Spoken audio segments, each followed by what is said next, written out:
दोस्तों, इस कहानी का पार्ट 1 तो आपने देख ही लिया होगा। तो चलिए बढ़ते हैं इस कहानी के पार्ट 2 की ओर। रुद्रा ने पिंटू की बात सुनी।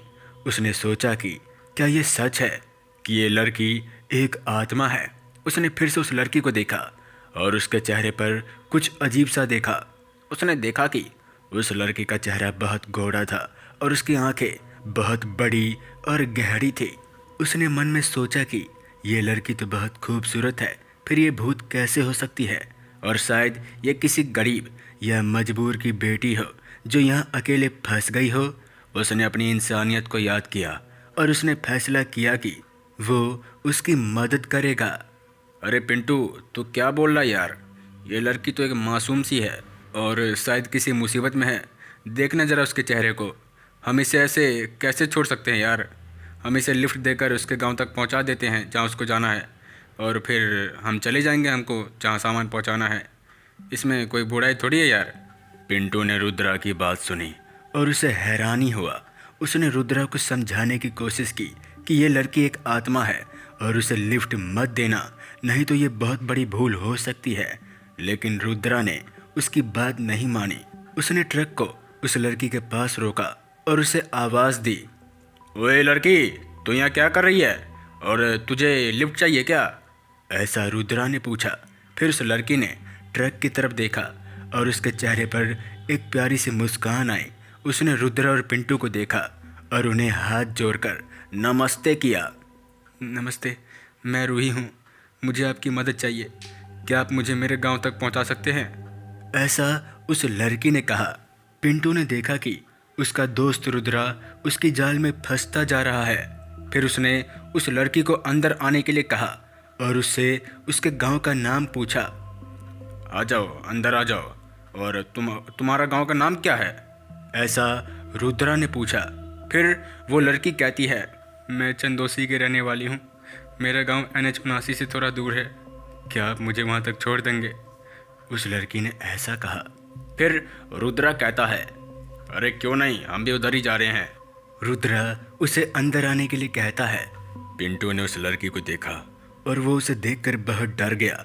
उसने रुद्रा को फिर से समझाने की कोशिश की, लेकिन रुद्रा ने उसे चुप रहने को कहा। रुद्रा ने अपना ट्रक फिर से चलाया और NH 79 पर आगे बढ़ा।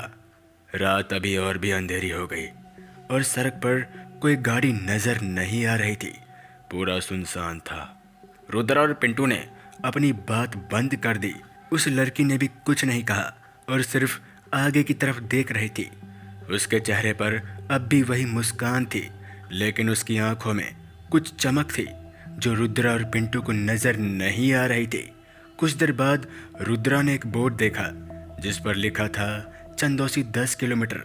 उसने सोचा कि अब वो जल्दी से उस लड़की के गांव पहुंच जाएगा और फिर अपने काम पर लग जाएगा।